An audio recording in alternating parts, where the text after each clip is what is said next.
ছেলের মা হাত ধরছে, ছেলের পিসিরও চুল হচ্ছে, ছেলে বাসায় নাই, ছেলে পলাইছে। আমি আত্মহত্যা করবো এখানে। আমাকে লোকজন দিয়ে বলায় আপনি টাকা নেবেন, টাকা নিলে হবে কিন্তু বিয়ে আর হবে না।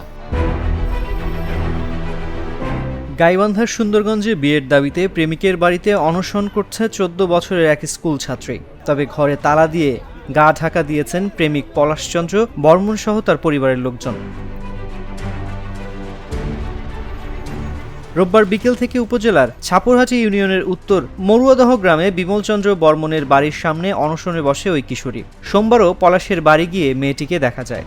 জানা যায় স্কুল ছাত্রীর সঙ্গে 1 বছর ধরে পলাশচন্দ্র বর্মনের প্রেমের সম্পর্ক চলে আসছে।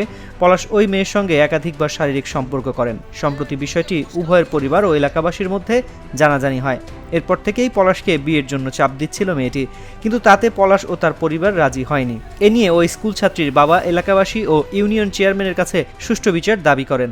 আমি এই ঘটনাটা শোনার পক্ষে আমি এলাকায় গণ্যমান্য ব্যক্তি, চেয়ারম্যান, মেম্বার এবং মানুষকে বললাম বলে আমি এই মেয়েটা আমার বিচার চাই। চাইতে আমাদের গরিব মানুষের এইরকম একটা ক্ষতি হয়েছে, ইজ্জতের ক্ষতি হচ্ছে, আমি বিচার চাই। স্থানীয় কয়েক দফা বসেও বিষয়টি সমাধান করতে পারেননি। এই অবস্থায় ওই স্কুল ছাত্রী বাধ্য হয়ে বিয়ের দাবিতে পলাশচন্দ্রের বাড়িতে অনশনে বসেন। মারধর করিয়ে বাইরে পাঠাচ্ছে, বাইরে বসে আসলাম। কাজ করে না, খালি চুলটা আনছে, কিন্তু মায়ের দোষছিল, ওর বাবা ওকে দোষছিল, পরে মানা করছে, ও ছেলের মা মানা করছে। অনশনে বসা কিশোরী বলেন, পলাশের সঙ্গে আমার 1 বছরের প্রেম। সে একাধিকবার আমার সঙ্গে শারীরিক সম্পর্ক করেছে, এখন সে বিয়ে করতে চাচ্ছে না। ছেলে আমাকে ফোন দিছে, ফোন দিয়ে আমার বাসায় আসতে বলছে। বলে বাসায় যাচ্ছি, বাসায় আসার সাথে আমার চুল ধরি মারামারি করছে, চুল ধরছে, আমার চুল ধরি টানছে। ছেলের মা হাত ধরছে, ছেলের পিসিরও চুল ধরছে, ছেলে বাসায় নাই, ছেলে পলাইছে। আমি আত্মহত্যা করবো এখানে। পলাশ আর তার বাড়ির লোকজন সবাই লাপাত্তা। সে যদি আমাকে বিয়ে না করে তাহলে আত্মহত্যা করব, এছাড়া আমার কোনো উপায় নেই। আমাকে লোকজন দিয়ে বলায় আপনি টাকা নেবেন, টাকা নিলে হবে কিন্তু বিয়ে আর হবে না।